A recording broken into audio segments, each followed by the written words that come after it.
computer. Oh.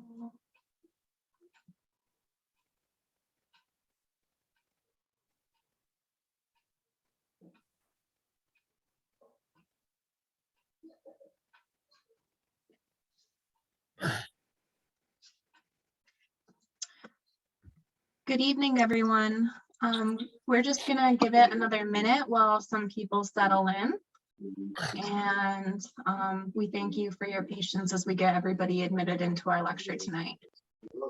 He says officers were going room to room, guns pointed, searching for the shooter. The assault rifle would be so close to my head. And just a reminder for all our participants, if you can please keep yourself muted during the presentation, it'll make it easier for everybody to hear Sharon as she speaks tonight.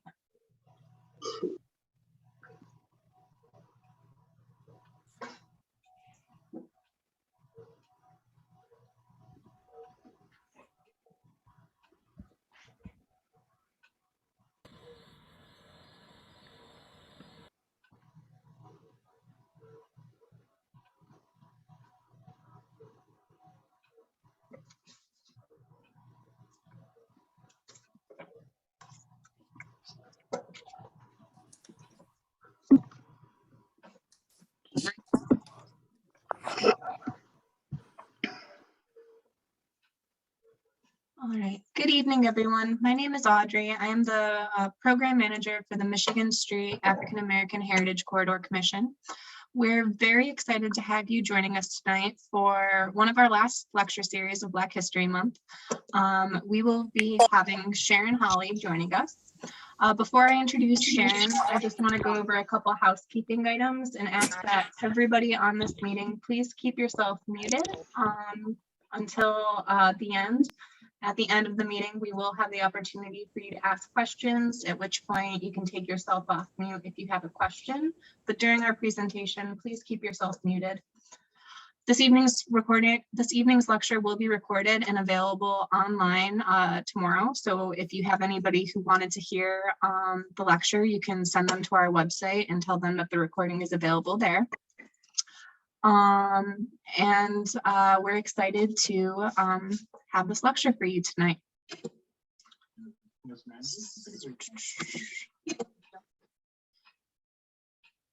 So give me one moment while I, whoops.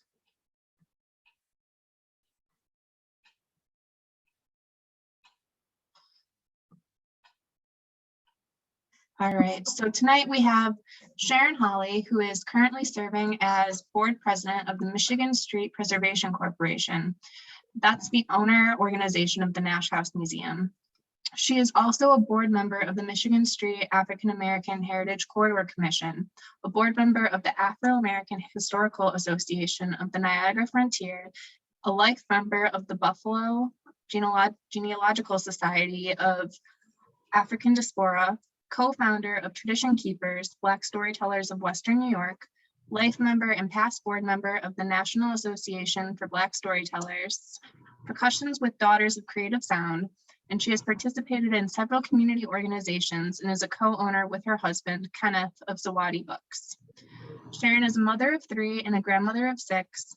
Sharon retired from the Buffalo and Erie County Library after 34 years of service. So we're very excited to have her talk to us tonight about the ABCs of Black Buffalo. And with that, I'm going to turn it over to Sharon to begin.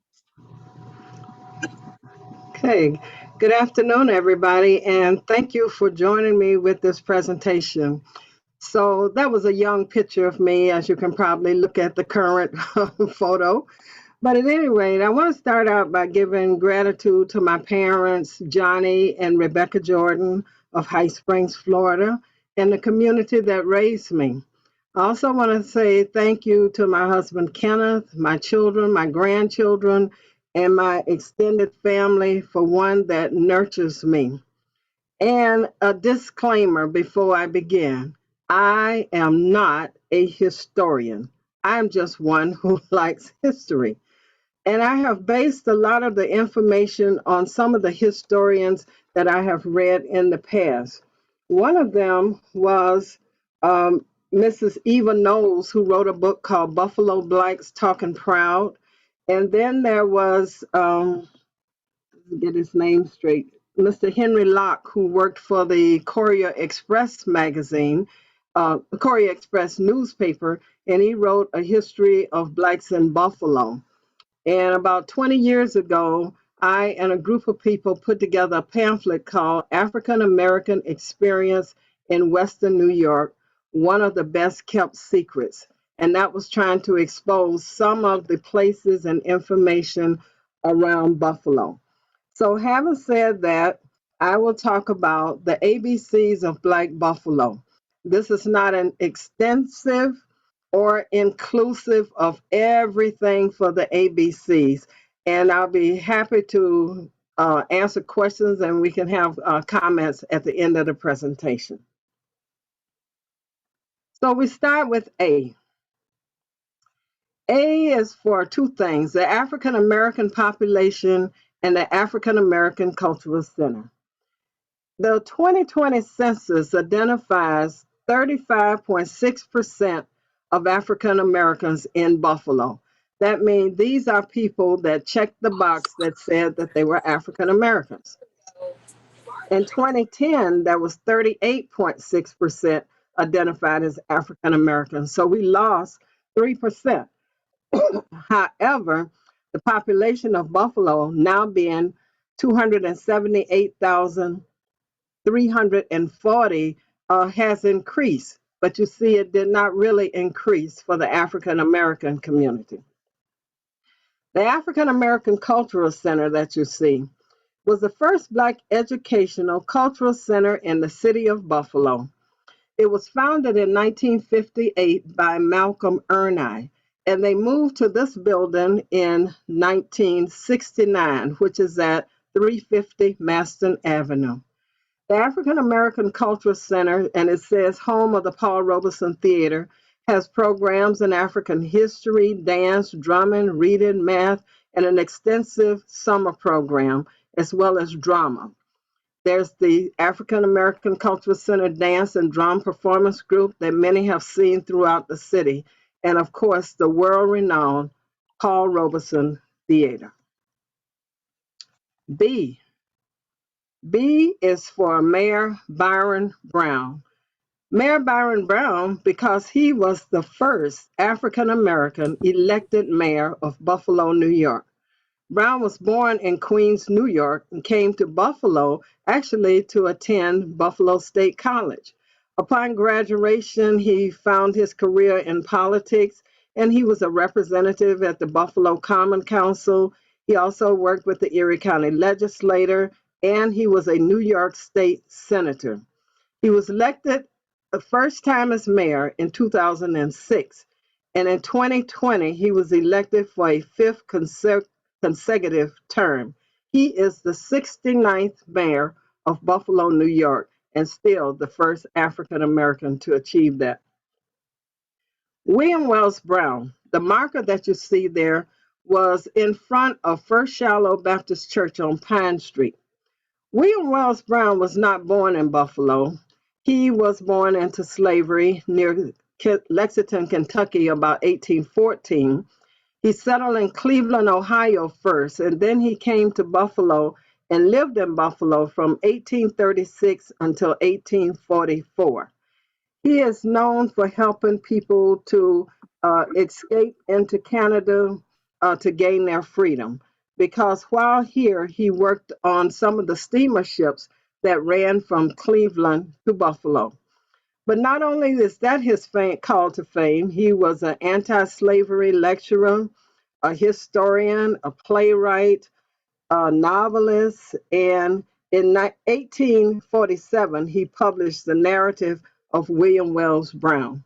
So William Wells Brown has a history here in Buffalo, New York, and was a member of the Michigan Street Baptist Church. The Buffalo Black Achievers Museum is at 1490 Jefferson Avenue. It opened in the fall of 2020 by Herbert Bellamy Jr. It is in what is called Bellamy Commons. The museum pays honor to recipients of the Black Achievers Award that have been given to Buffalonians for over 48 years. So in the museum, you will find archives and achievements and photographs of people who have received the Black Achievers Award. This museum was founded in honor of his father and founded by his son, Herbert L. Bellamy Jr. Founded by his father, Herbert L. Bellamy Sr., but now run by Herbert Bellamy Jr. C, the famous Colored Musicians Club and Museum. The Colored Musicians Union 533 was organized in 1917 as a means for African American musicians to have union membership to play in white venues. The club is located at 145 Broadway, and it was purchased by union members in 1935. It became a haven for local and professional musicians to gather, meet, and play. The museum tells that story of all the musicians that came through Buffalo and played at this club, and they include people such as Count Basie, Miles Davis, Ella Fitzgerald, Dizzy Gillespie, and many more. The Jesse Clipper Monument is located at the corner of Michigan Avenue and William Street. It is a monument that was first dedicated to Jesse Clipper, who was a musician, one of the co-founders of the Colored Musicians Union. It was dedicated to Jesse Clipper, who was a musician and World War I veteran. He died from wounds that he suffered during the war. He is not buried in Buffalo, but buried in France. Also, the monument says, to all African American soldiers in post-wars. This statue of Jesse Clipper that you see in the park now was placed there in 2019.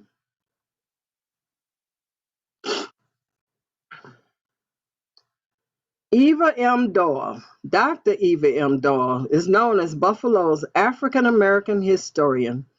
She's a retired teacher and a columnist for the Buffalo Criterion newspaper for more than 40 years. Her column is called Eye on History, and she has published numerous books on African American history and has also had a radio program, sponsored essay contest, and was founder of the Roses for Women Award. Her latest book, Eye on History, was just published.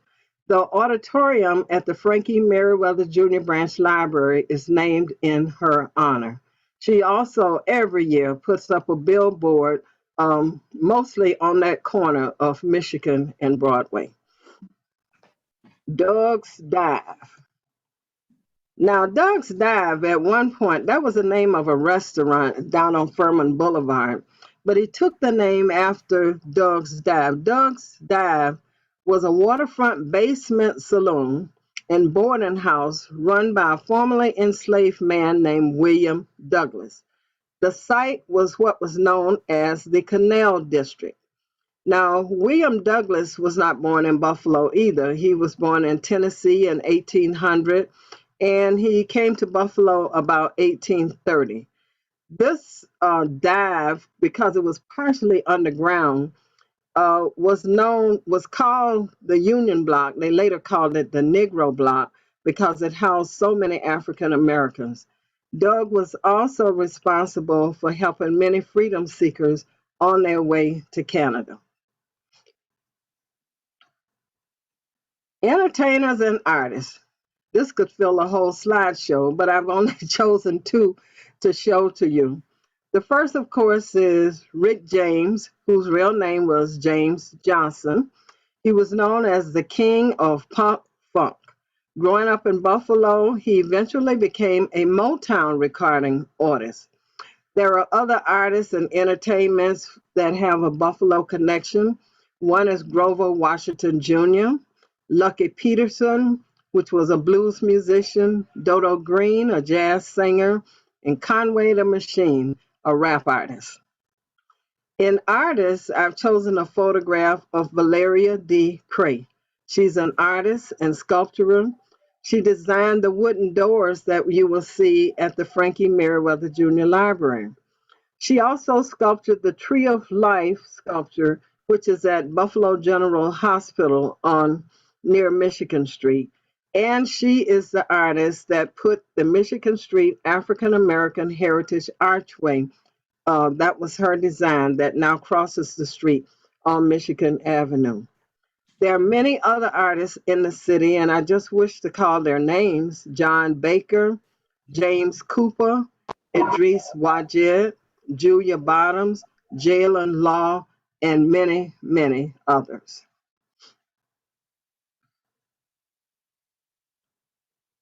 The Freedom Wall. The Freedom Wall is at the corner of Michigan and East Ferry, and the Freedom Wall holds 28 portraits of local and national African Americans in a mural. This mural was sponsored by the Albright Knox Art Gallery and also by the NFTA. For many, many years, the block there was just a blank concrete wall, but now it is a significant visitor place as people who come to the city wish to view the Freedom Wall. The artists who painted the 28 photographs are John Baker, Idris Wajid, Julia Bottoms, and Chuck Tinley. It is worth a visit to see the Freedom Wall. Robert Franklin. Robert Franklin, this historical marker of Robert Franklin is right in front of the Connecticut Street Armory on Niagara and Connecticut Street. It talks of the significant role of this African American during the War of 1812. He provided cover for General Porter, who burned his house to ride into Buffalo and mount a response to the British invasion. The house of Robert Franklin was later burned to the ground, and Robert Franklin was killed during the War of 1812. Ida Fairbush, I did not have a photo for her, but she was one of Buffalo's first African American teachers in Buffalo. She taught first grade at School 6 in 1897. In 1897, as a teacher, all of her students were white. She was the only African American in the classroom. She retired in 1937 after teaching for 40 years. Dr. Barbara Seals Nevergo has written an interesting story about Miss Ida Fairbush. The Buffalo Genealogical Society of the African Diaspora was founded in 1996 by Sonia Walker and Robert Davis Jr. This group supports the genealogical research of families living in the Western New York area through research, workshops, seminars, and through storyboards. The book that I'm showing you includes several stories from members about family history. The group is also involved in what we call the Funeral Program Collection. We collect funeral programs from everybody that has a connection to Buffalo, New York, whether they lived here or not. If their family had a connection here, we collect those photographs and they are placed in the library on Jefferson at the Merriweather Library. The Genealogical Society still meets once a month on second Saturdays at the Merriweather Library or on Zoom. Even before Buffalo was a city, there were African Americans living here. Joseph, and they called him Black Joe Hodge, was believed to be the first African American living in the area. He lived with the Seneca people. He married a Seneca woman, and he spoke the Seneca language. It is said that he had a trading post down at what we now call Canal Side. So it was kind of like under that skyway near Memorial Auditorium was where he lived. He settled here, but he left here. This monument, as you can see, is not in Buffalo, but in, let me get this right, the town of Hanover. And so Joseph Hodge did make his way in Buffalo and the surrounding area. We do not know where he went when he left here or where he is buried. Hamlin Park.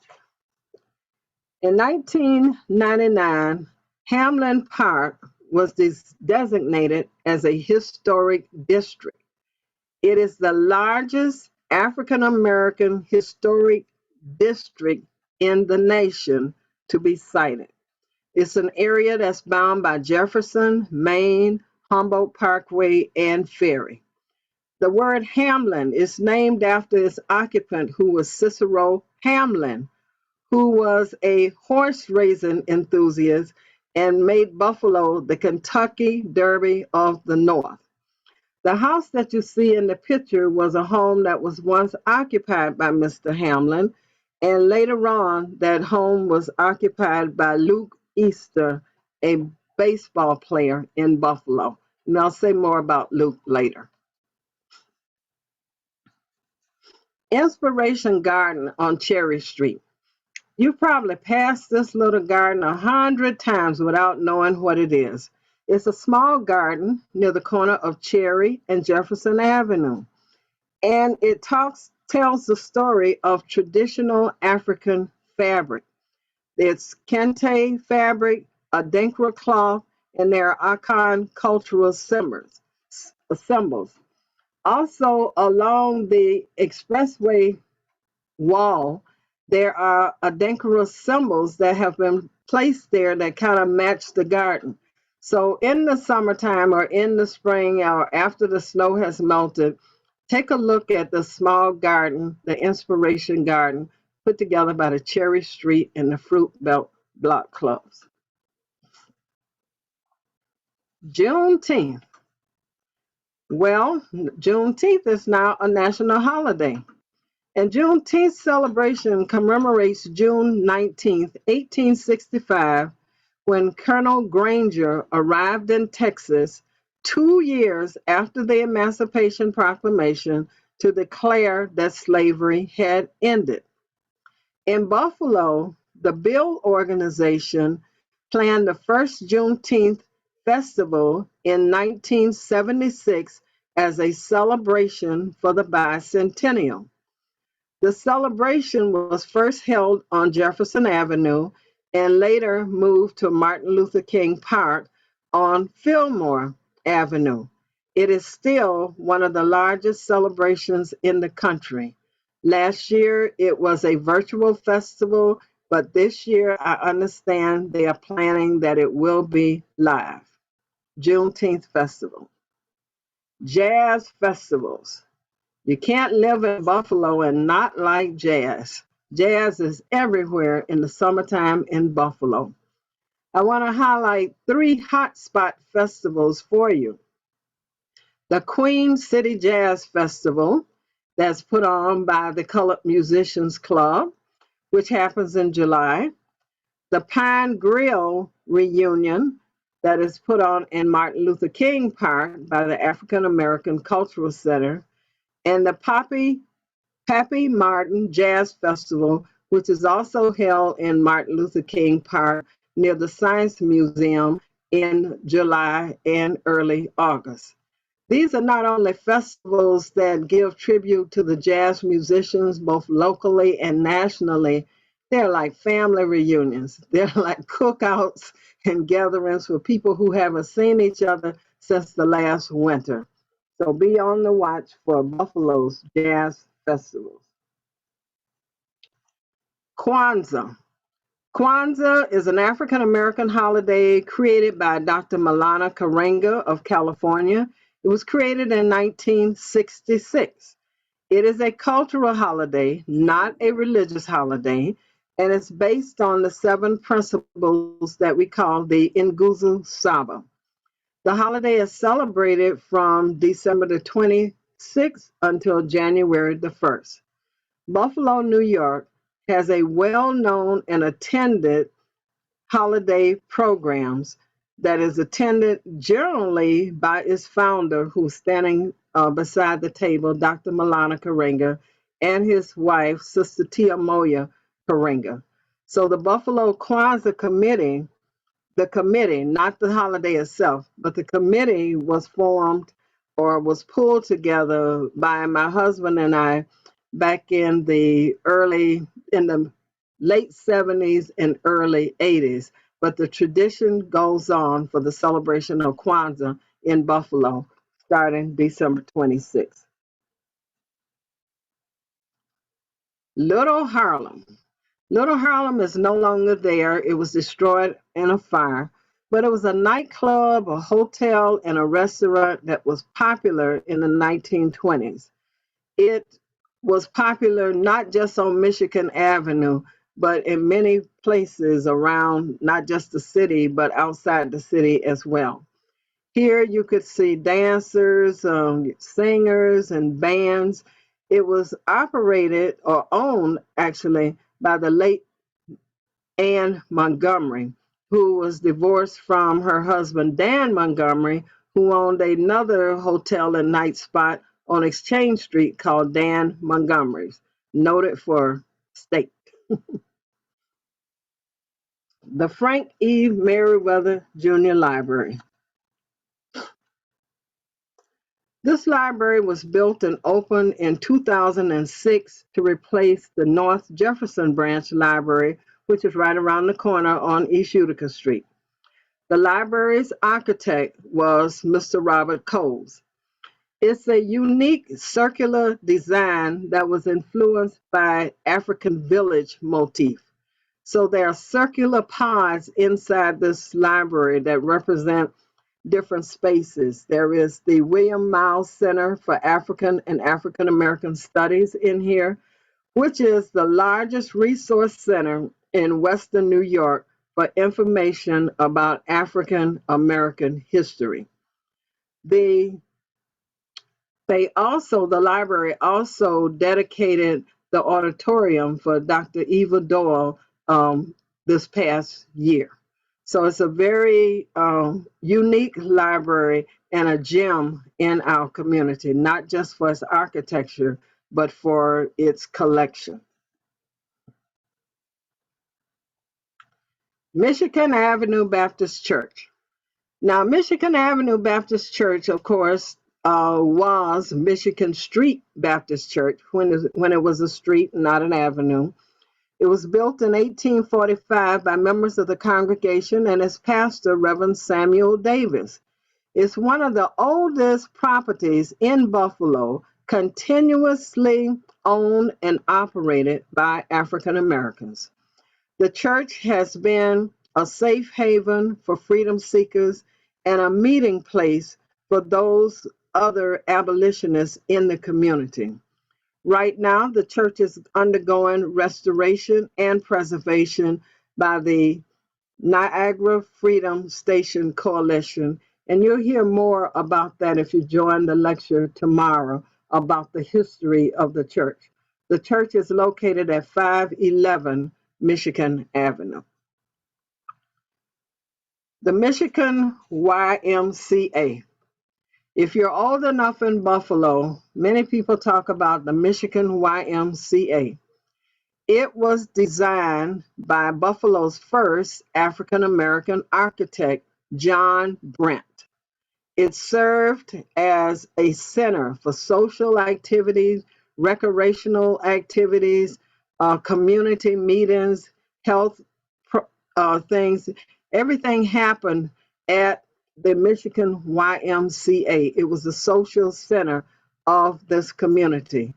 It served the community from 1927 until 1977.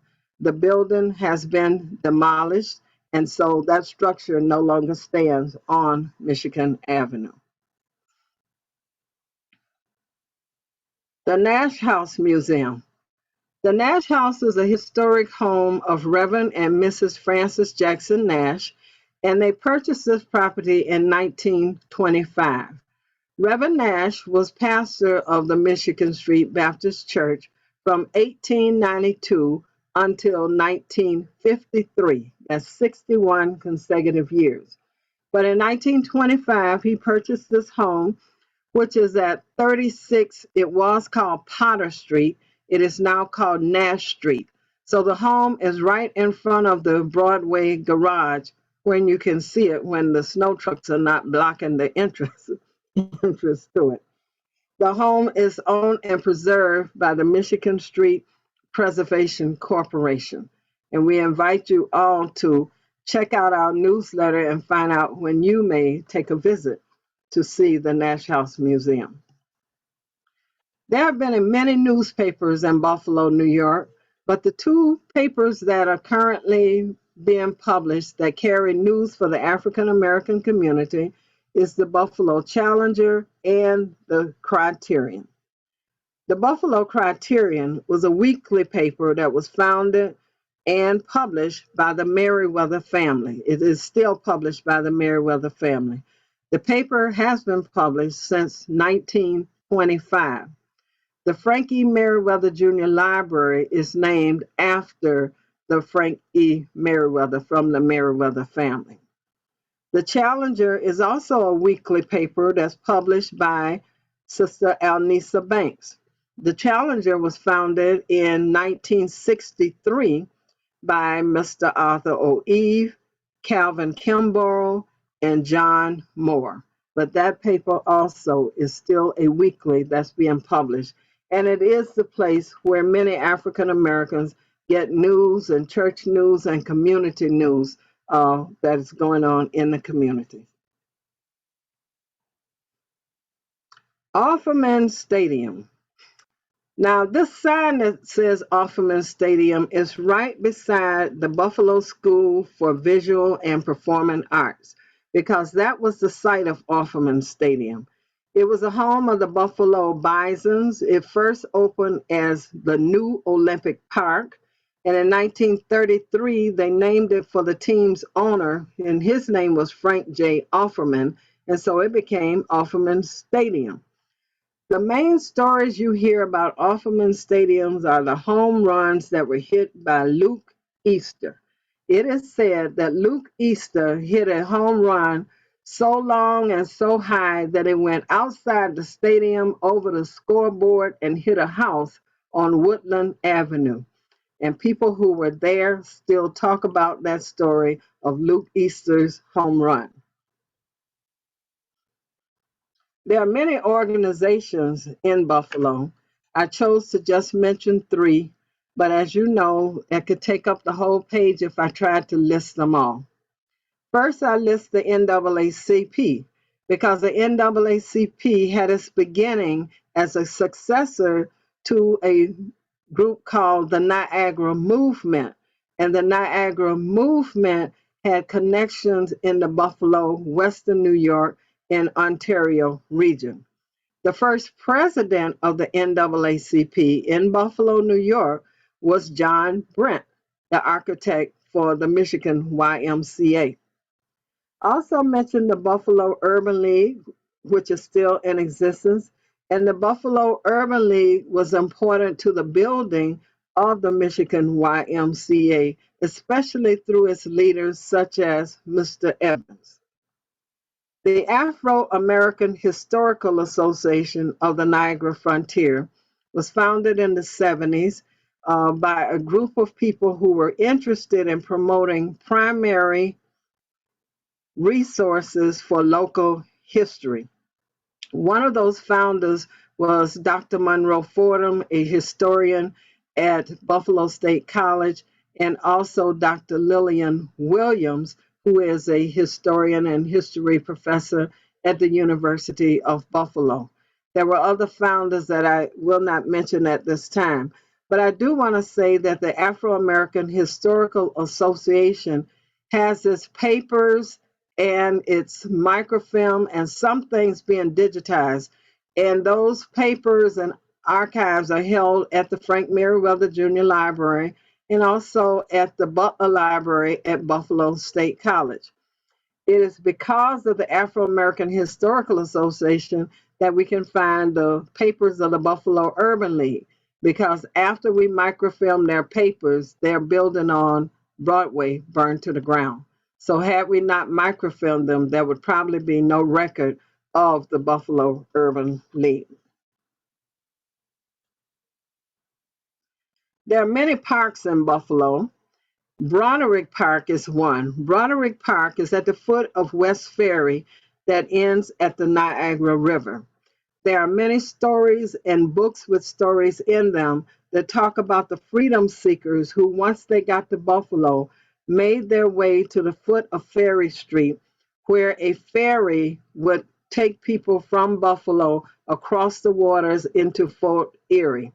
And so many were able to either pay passage or slip on these ferries to escape enslavement and to find freedom in another country. The other park I will mention is Martin Luther King Jr. Park, which was at one time known as Humboldt Park.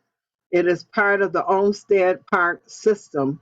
And in the park, it is, you will find the sculptural art of the African American artist John Wilson. There's been a lot of talk and discussion about, is it Dr. Martin Luther King? Is it not Dr. Martin Luther King? So I invite you to look at an exhibit at the main branch of the Buffalo and Erie County Public Library, where the Buffalo Museum Association gives the history of why this head is in the park and what it means and how it was commissioned. Quilts and quilt makers. Now, quilts are stories in cloth. They have been used to tell stories of families and stories of community. And many sources, or some sources, say that quilts were used as symbols to help people going toward freedom to escape by what would be on the quilt. Some of the quilts might have symbols such as the bear's paw, meaning to, watch out for the wild animals. The wagon wheel, which means you can't travel or walk this way, you need to get in a wagon to hide yourself. The flying geese mean follow the geese as they fly north, follow the geese. Some of this has not been substantiated or documented, but it is part of a lot of the oral history that African Americans have continued to tell. One quilt I've shown, the colorful quilt, was done by Miss Daisy Estelle Anderson, a deceased friend of mine who was a self-taught quilter. The quilt in my background is also one that she made as well. And the ladies in the picture with the group were all quilters in Buffalo who displayed their art at a quilt show at the Buffalo Museum of Science several years ago. Buffalo has its writers. I just want to mention one, Ishmael Reed. Ishmael was the author of novels, plays, opera, poetry, essays, and he's still writing today. He is a Buffalo native. He often wrote for the newspaper that was put out by Mr. Andrew Smitherman. And Mr. Smitherman, that's another whole story about Mr. Smitherman and the Tulsa race riots in Tulsa, Oklahoma. But there is a connection there. One of Ishmael's books is called Flight to Canada, which is a novel. Ishmael's mother, who also was living in Buffalo, wrote a book as well. Restaurants. Too many to name. They keep changing every day. They keep adding new ones and closing old ones. But I would say Buffalo is known for its food. Many restaurants catering to African Americans have Southern foods on the menu. I will admit, I try to go to almost every black restaurant in the city of Buffalo. I just mentioned a few. The iconic Gigi's, which was on the corner of Ferry, was not only a restaurant, it was a meeting place. It was where you could find out the news of the day and also what was going on in politics. There's Manna at Northland and the Fat Cats and Je ne sais quoi and Brothers and Parkview and Caribbean Experience and Dr. Bird's and Taste the Soul. And the list just goes on and on. I'll just say watch for Black Restaurant Week. take your pick and fill yourself up with all the food that's in this community. And it's not just chicken wings. In sports, there are many to be named. In basketball, we have the iconic Randy Smith, who played first at Buffalo State College and then became a member of the Buffalo Braves, which was an NBA team that was in Buffalo, New York.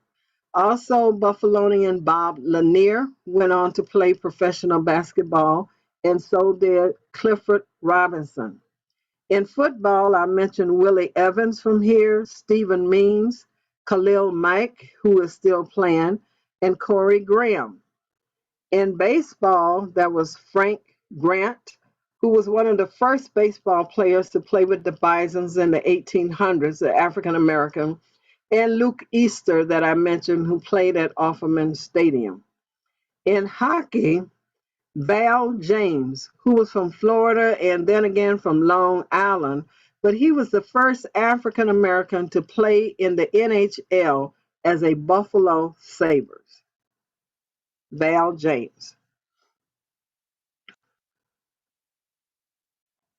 Mary B. Talbert. Mary B. Talbert was a member of the Michigan Avenue Baptist Church. She was a very energetic, innovative woman. She founded the Phyllis Wheatley Club, which was part of the National Association of Colored Women's Club. She married William Talbert of Buffalo because she originally came to Buffalo from Oberlin, Ohio. She was very active in community and national affairs and national organizations. She was the first African American woman to receive the NAACP Spingard Award. Tradition Keepers, Black Storytellers of Western New York. This group was founded in 1996 by Karima Amin and myself. The group is an affiliate of the National Association of Black Storytellers.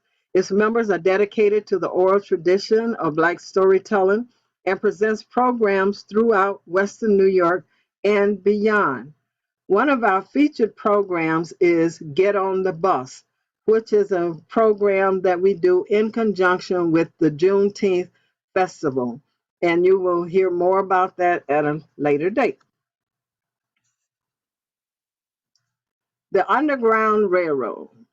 The Underground Railroad, contrary to what a lot of young people ask, is was it underground? Was it a train? It was neither. It's a network of safe places to assist freedom seekers who were escaping enslavement. So some might have been houses, but other places could have been places in the woods, places around trees, just hiding places, not necessarily underground, not necessarily a basement or an attic. Many places in Western New York have been cited as places that helped freedom seekers to get to freedom.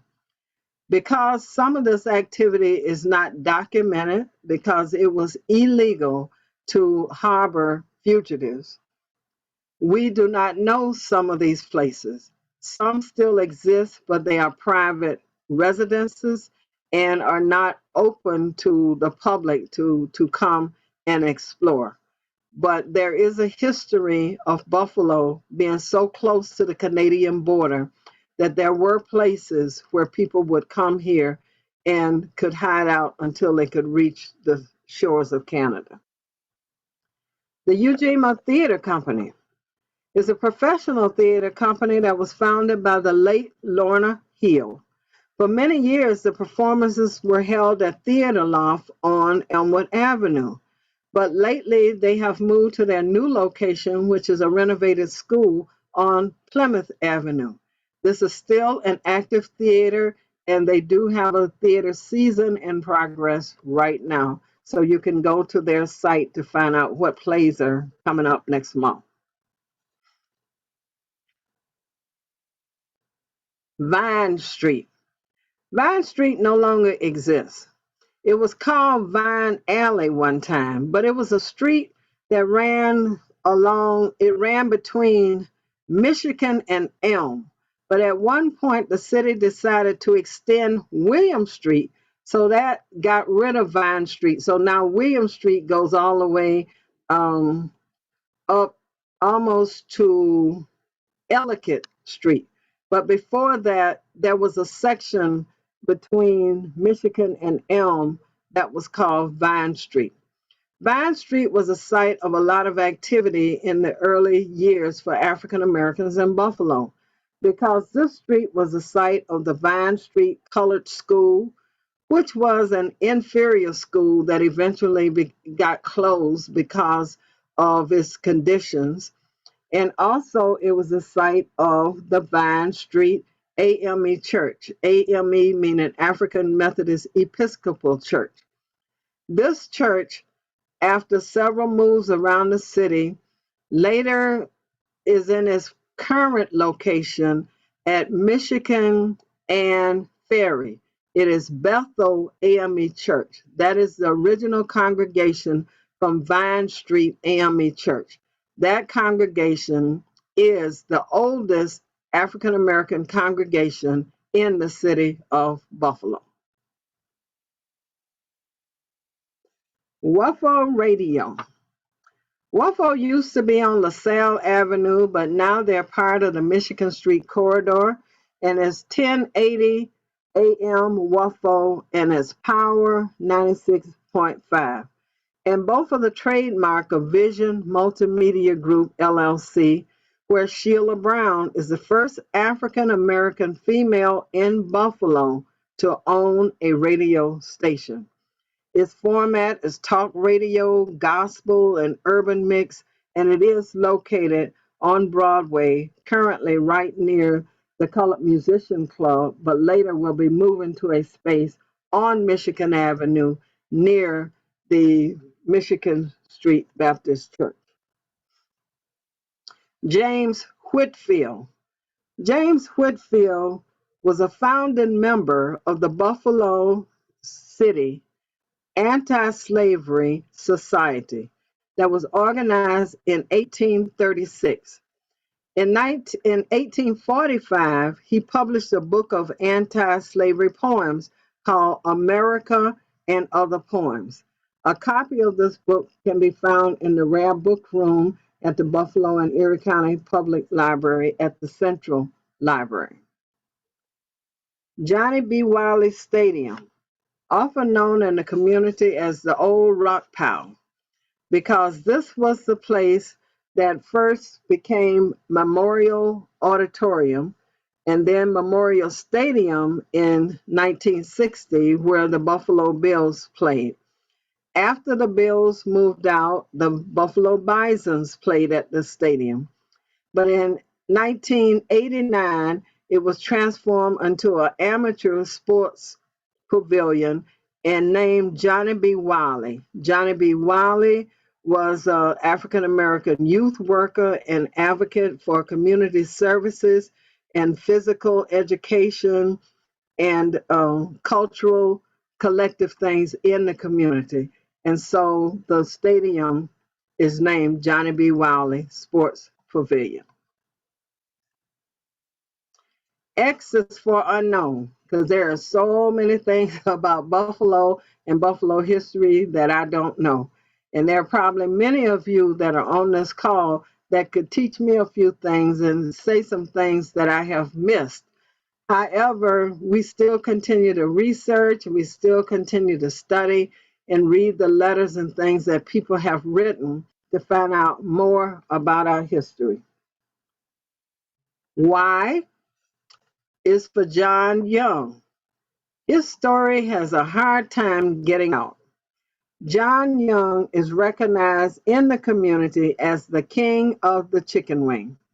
But we know that in most reports, the chicken wing place is called the Anchor Bar. In some stories, especially that have been kept by the family, it says that John Young started first cooking the wings and putting them in a special sauce that he called the mambo sauce. And in the last 2 to 3 years, the mambo sauce and the story of John Young has been published. This was published in the New York Times. Zawadi Books. You know I have to put this in here. This is the African American bookstore that is owned by my husband and I. It's an independent bookstore that specializes in books and materials by and about people of African descent. It's located at 1382 Jefferson, and the store includes books for children, young adults, and adults, as well as cards. We are in a small space right now, but we have been around for more than 40 years, first known as Harambe Books in the 70s, and now Zawadi Books in 2000. And so this concludes my ABCs of Black History. I'm open to your comments and questions and conversation. Thank you so much. Thank you so much, Sharon.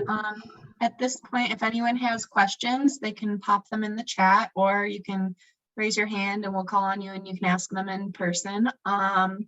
While we're waiting for people to collect their thoughts on it, I just want to say, Sharon, you've started so many organizations. You started the Kwanzaa Committee here in Buffalo. You started Zawadi Books. You started Tradition Keepers. How do you have all the time for that? I don't know. I'm like crazy right now. Okay. So You must enjoy it, right? yeah, I do. Otherwise, I wouldn't be able to do any of it. You know, if I didn't like it, I just couldn't do it. So I have a lot of interest in some of the things that I'm working with. So I just struggle along. Everyone is saying that this is a fantastic presentation. Does anyone have questions for Sharon tonight or comments that they want to share with her? You can either put them in the chat and I'll read them, or you can raise your hand and say them out loud. It looks like we do have one question. I'm going to read it to you, Sharon. Hang on, I'm looking at two computer screens. I should only look at one. So we have a question from Marcia, and she says, if I lived in Buffalo 200 years ago, I would definitely find a way to get to Canada. What made African Americans stay in Buffalo? Well, a lot of them left Buffalo at the passage of the Fugitive Slave Act, because many people who left the South to come north expecting, you know, a different life and freedom, after the Fugitive Slave Law passed, they were not safe here. And so many of them knew that Canada had abolished slavery and they wanted to leave from here and go into Canada. But there were others who had jobs here, who saw something different, who saw they could, you know, hold out, they could stay here, they could raise their families. So many did stay, but a few did leave with the passage of that law. We have another question from Lori Alford. She wants to know, what does Zawadi mean? Zawadi is from the Kiswahili language and it means gift. Our first bookstore was Harambe, which means let's all pull together. And that was also from the Kiswahili language. And let me just say a little bit about the presentation. When I was working at the library, I was writing programs for young people on our multimedia van called the RAM van. And one day while writing a program for African American history, I said, I need to write something short that the kids will get and that they could understand, and it would, you know, it would like move along without too much talking. And so I wrote what was called the African American History Rap. And it was a rap. And I had music and slides that went with it. And it only lasted about 2.5, maybe 3 minutes, but it was very catchy. And so when I thought about this presentation, I thought, why not make it short? And this is not a rap, but why not make it short and just do A to Z and talk about some things in African American history, some that would be familiar to people and some where they may not know. So that's kind of like where the idea had come from. People are surprised that you write music. I think we're going to have another lecture with you doing that rap for us. It looks like Michelle has her hand raised. Michelle, do you have a question you would like to ask? No, it's more of a comment. First, I just want to say thank you for such a wonderful presentation. The comment that I'd like to make is that it's just, you know, it's really unfortunate that so much of our history is gone, whether things have burned down or like when you mentioned Vine Street and you were saying they decided to expand William Street. And then too, you know, there are so many pockets around the city of Buffalo with such rich history. It would be awesome and wonderful if one day, someday, we could actually get an African American museum, because this city is just filled with history, Black history. I agree. That's a big task. I agree. Okay, we have another question.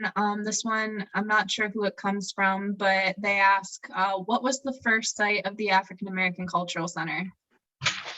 I'm not exactly sure of the location. I think it was near Glenwood, however, that Malcolm Ernai did this. I think it was in Glenwood, and it might have been a house as opposed to a structural building. Do we have any final questions for Sharon this evening?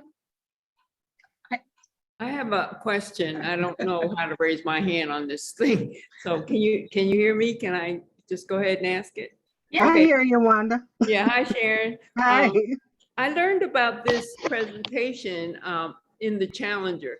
I just happened to be, my daughter brings it to me every week, and I just happened to be glancing through it. And then I saw this and I said, well, anything Sharon's doing, I want to be, there to support her and just to hear it.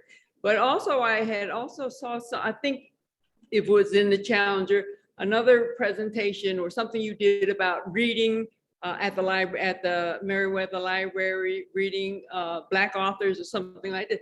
Now I was just wondering, it was only in the Challenger.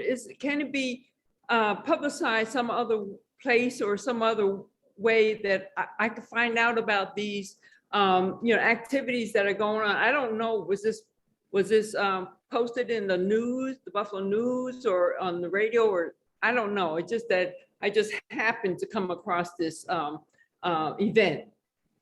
Well, for that event, I take responsibility for not getting it all out. I did send it to some newspapers, and the library had it on their website, and I had it on some websites from the bookstore. That was the African American read-in, which Zawadi Books and the Storytellers would do each year at the library. We asked people from the community to come, bring something from an African American author, read about 2 to 3 minutes. You don't have to discuss it, dissect it, the whole thing, just read it. And we had a pretty good turnout this year, as we have in the past. But it's just a way for people to hear the readings, and we have young people reading, so we ask people to read family-friendly stuff, like to kind of screen what you're going to read, because there might be kids in the audience. But it works out well. So I have to do a better job of publicizing. I do send it out to the press. Sometimes they don't put it in, but I need to pursue that a little more. And Okay, Sharon, thank if it's okay for me to add, I just want to say that the Michigan Street Corridor puts all of the events that Sharon's in on our website, which I'm putting in the chat now. We also have a newsletter where we send that out every time there's new events, and a Facebook page where you can follow us for those activities. Oh, thank you. Okay. Yeah, no problem. There's a few more questions for you here, Sharon. So let's see. Faustinia wants to know if Harriet Tubman actually visited the church on Michigan Street. We have no documented evidence that she did. It is probable that she came through Buffalo, because we do have some documentation that she was in Niagara Falls and she crossed the suspension bridge in Niagara Falls into Canada. But I have not seen any documents that place her in Buffalo. So I'm not saying that it didn't exist. I'm just saying I have not seen that documentation. And we have a question from Charles. He wants to know how the African American Cultural Center is different from the Langston Hughes Center. Well, the African American Cultural Center that was formed, the director of it was into dance and music at the time, and he was also very much interested in teaching African history to young people. So that was kind of the reason for forming that organization. The Langston Hughes Center, on the other hand, was formed by artists, African American artists in the Buffalo area who were promoting art. They were artists. One of them still alive is James Pappas, who is at the University of Buffalo. He was one of the founders of the Langston Hughes Center. So it primarily opened as an art place to teach art, to study art, and to exhibit art by the artists. They later on developed other programs around culture, the poetry, and other things that they did, but it began as a place for artists. Okay. If there are no other questions, we want to share some final slides with you. I'm going to put them up now.